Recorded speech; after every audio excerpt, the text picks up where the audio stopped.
Hello everyone, আবার নিয়ে চলে এসেছি তোমাদের জন্য একটা ভোজবাড়ির মেনু। তো এখন আমি রেডি হয়ে গেছি।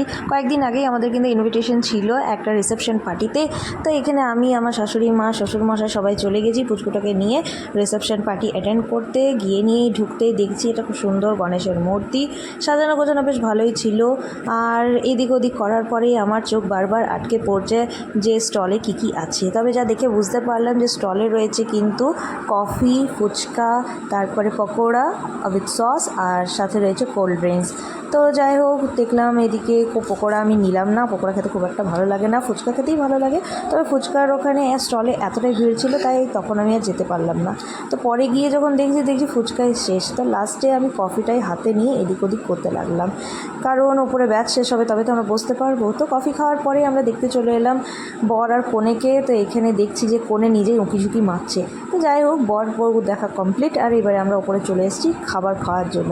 তো আজকের মেনুতে কী আছে সেটা তোমাদেরকে চলো এবারে জানাবো।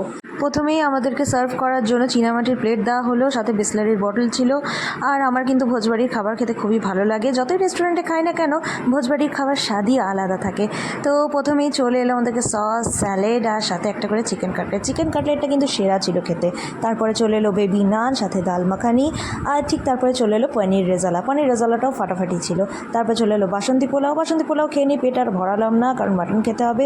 মাটনগুলো অনেকটাই খাওয়ার পরে চলে এলো আমার চাটনি, পাঁপড়, সাথে একটা করে রসগোল্লা, আর তারপরে চলে এলো জল ভরা সন্দেশ। তো সব কিছু খাওয়ার পরে ছিল পান আর আইসক্রিম, কিন্তু তাড়াতাড়ির মধ্যে আমি নিচে চলে এলাম তাই ওটা আর ভিডিও করা হলো না।